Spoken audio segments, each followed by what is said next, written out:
sekitar pukul 02.00 WIB di TKP Four Lines Travel and Tourism di Jalan Cipinang Timur nomor 84 telah terjadi penembakan yang dilakukan oleh terduga pelaku berinisial GSH dengan korban berinisial MAM, di mana berawal dari kedua pihak, dalam hal ini adalah terduga pelaku dan pelapor atau korban, melakukan chatting melalui WA. Disitulah mereka terjadi sedikit saling mengejek di WA tersebut. Akhirnya beberapa waktu kemudian, pada saat korban pelapor ini sedang keluar dari Four Line Travel and Tourism tersebut membeli nasi goreng, dikembalinya dari beli nasi goreng tersebut, korban didatangi oleh si terduga pelaku dan terjadi percekcokan lanjutan. Jadi cekcok di HP melalui WA dilanjutkan dengan cekcok langsung di TKP, dan setelah itu si terduga pelaku mengeluarkan senjata dan melakukan penembakan.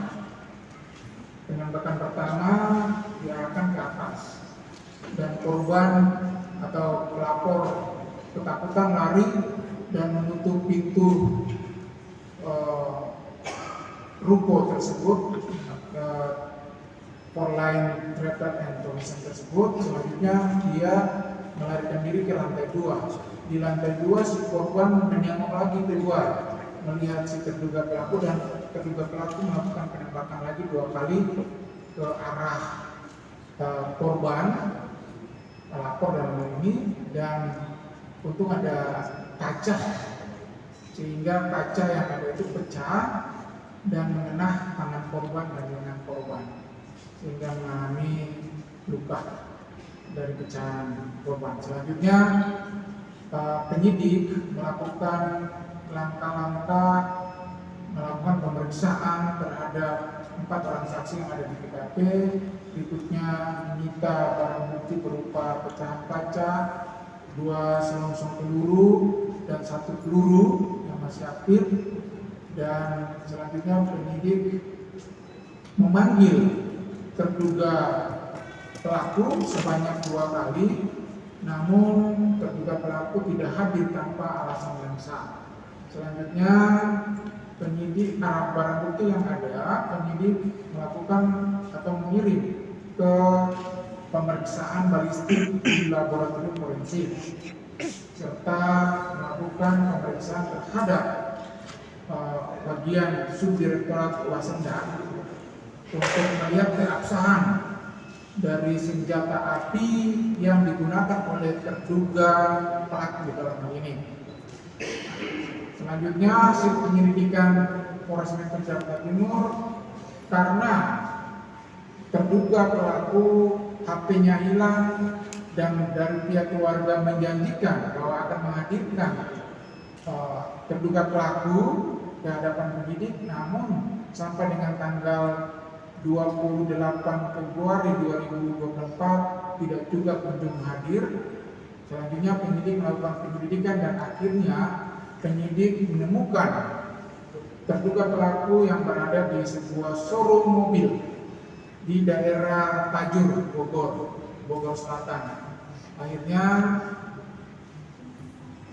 penyidik bekerjasama dengan Ketua RW 04 untuk melakukan penggeledahan di showroom mobil tersebut, dan kedapatan ternyata terduga pelaku berada di showroom mobil tersebut. Selanjutnya penyidik menunjukkan surat tugas, surat perintah penggeledahan, dan surat perintah membawa.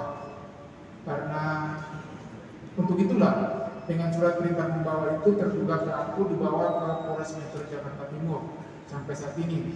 memang ada sedikit terkendala juga karena setelah perintah pembawaan, terduga pelaku dari jam 9 kita penyidik berangkat dari Bogor ke sini, sampai sore hari jam 4 sore baru terduga pelaku mau diperiksa karena dia menunggu pengacaranya. Jadi mulai terhitung tanggal jam 16.00 kemarin sore, disitulah baru penyidik mulai melakukan pemeriksaan terhadap terduga pelaku sebagai saksi. Karena dari saksi dulu, kalau nanti akan dilakukan gelar perkara nanti pada jam 12 untuk menentukan langkah hukum selanjutnya. Apakah terduga pelaku ini akan dinaikkan statusnya sebagai tersangka dan kami akan melakukan tindakan hukum lainnya berupa penangkapan dan penahanan. Itu yang dapat kami sampaikan terkait dengan hasil pemeriksaan keterangan ahli mengenai balistik yang digunakan, bahwa benar senjata yang digunakan diduga merupakan senjata api dengan kaliber 7,65 mm, dan jenis senjata yang digunakan kalau dari ahli menyatakan ada 3 jenis senjata. Kalau pemeriksaan selongsong dan peluru yang ada 3 jenis senjata yang dapat diperkirakan digunakan oleh terduga pelaku, yaitu jenis pistol P3A, jenis Glock, dan Beretta. Untuk senjata yang digunakan, senjata api yang digunakan oleh terduga pelaku sampai saat ini belum ditemukan oleh penyidik, karena alibi yang dibangun oleh terduga pelaku bahwa senjata tersebut telah dibuang di Sungai Ciliwung. Namun penyidik tidak akan merasa puas dengan alibi yang dibangun oleh terduga pelaku, kami akan melakukan penyelidikan lanjutan terkait dengan alibi yang dibangun tersebut. Untuk pasal yang dipersangkakan yaitu pasal 338 junto pasal 53 terkait dengan percobaan pembunuhan, dan atau pasal 1 ayat 1 Undang-Undang Nomor 12 Tahun 1951 Undang-Undang Darurat terkait dengan membawa atau memiliki senjata api, senjata tajam tanpa hak. Ini dugaan pasal yang kami kenakan untuk terduga pelaku yang ancaman pidananya 5 tahun, di atas 5 tahun penjara dan dapat dilakukan penahanan. Itu yang dapat kami sampaikan kepada rekan-rekan jurnalis. Mungkin ada yang mau ditanyakan? Iya.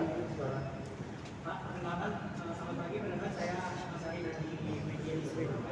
Pak, izin bertanya, pelaku untuk mendapatkan senjata api itu dari mana, Pak? Apakah ada keterangan dari pelaku? Apakah ada keterangan dari pelaku untuk mendapatkan senjata api itu dari mana sumbernya, Pak? Mengingat kepemilikan senjata api itu tidak sembarangan, Pak, di Indonesia, harus ada surat izin terlebih dahulu. Terima kasih. Seperti yang sudah saya sampaikan tadi, terima kasih pertanyaannya. Seperti yang sudah saya jelaskan tadi, bahwa senjata api untuk keterangan ahli, kita akan meminta keterangan ahli dari Subdirektorat Wasendam yang mengawasi bahan peledak termasuk senjata api, penggunaan senjata api di Indonesia. Nah, itu dalam pemeriksaan meminta keterangan ahli. Terkait dengan senjata api yang dibawa oleh terduga pelaku, hasil keterangan yang dia sampaikan ini bahwa terduga pelaku mendapatkan senjata api dari temannya yang sudah almarhum, sudah meninggal dunia. Itu alibi yang dibangun oleh terduga pelaku. Ya, begitu. Ya, yes.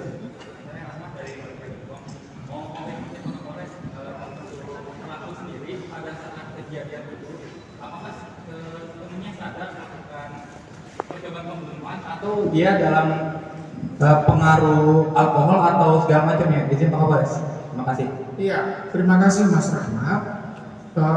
Hasil keterangan yang disampaikan bahwa pada saat dia melakukan tindakannya itu, perbuatan itu bahwa dia sadar penuh, dia dalam keadaan sadar penuh, sadar. Tapi perlu informasi juga bahwa setelah kami melakukan pemeriksaan terhadap terduga pelaku dan kami mengecek urinnya, dan kami sampaikan bahwa terduga pelaku positif menggunakan narkoba dan psikotropika.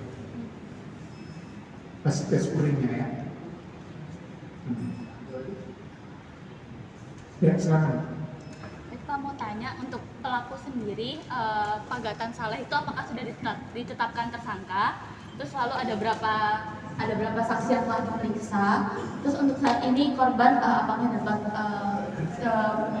sebuah kayak perlindungan begitu, Pak? Ya, terima kasih Mbak. Tadi saya sudah jelasin bahwa terduga pelaku masih statusnya saat ini sebagai saksi. Kami akan melakukan gelar perkara pada jam 12 nanti untuk meningkatkan statusnya. Jadi nanti setelah kita gelar perkara dulu, baru kita melakukan upaya hukum lagi menaikkan statusnya.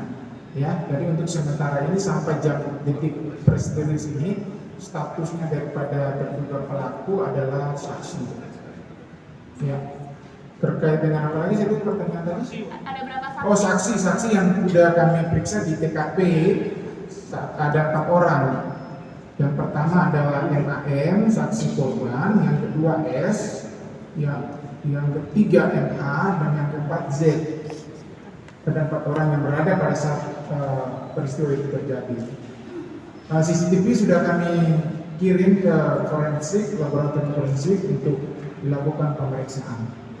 Jadi kita menunggu keterangan ahli. Ya, ada lagi? Ya, ya, motifnya pelaku itu terduga itu apa?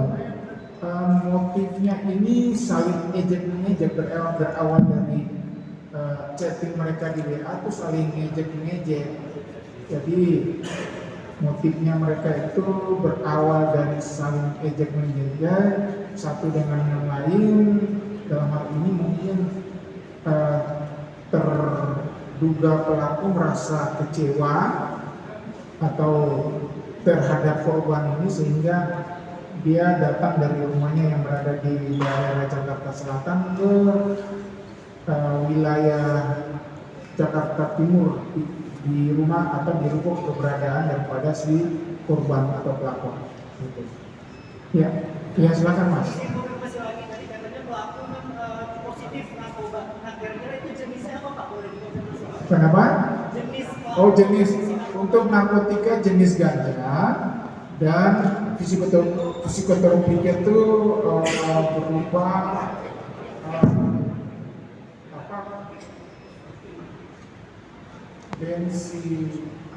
benzodiazepin,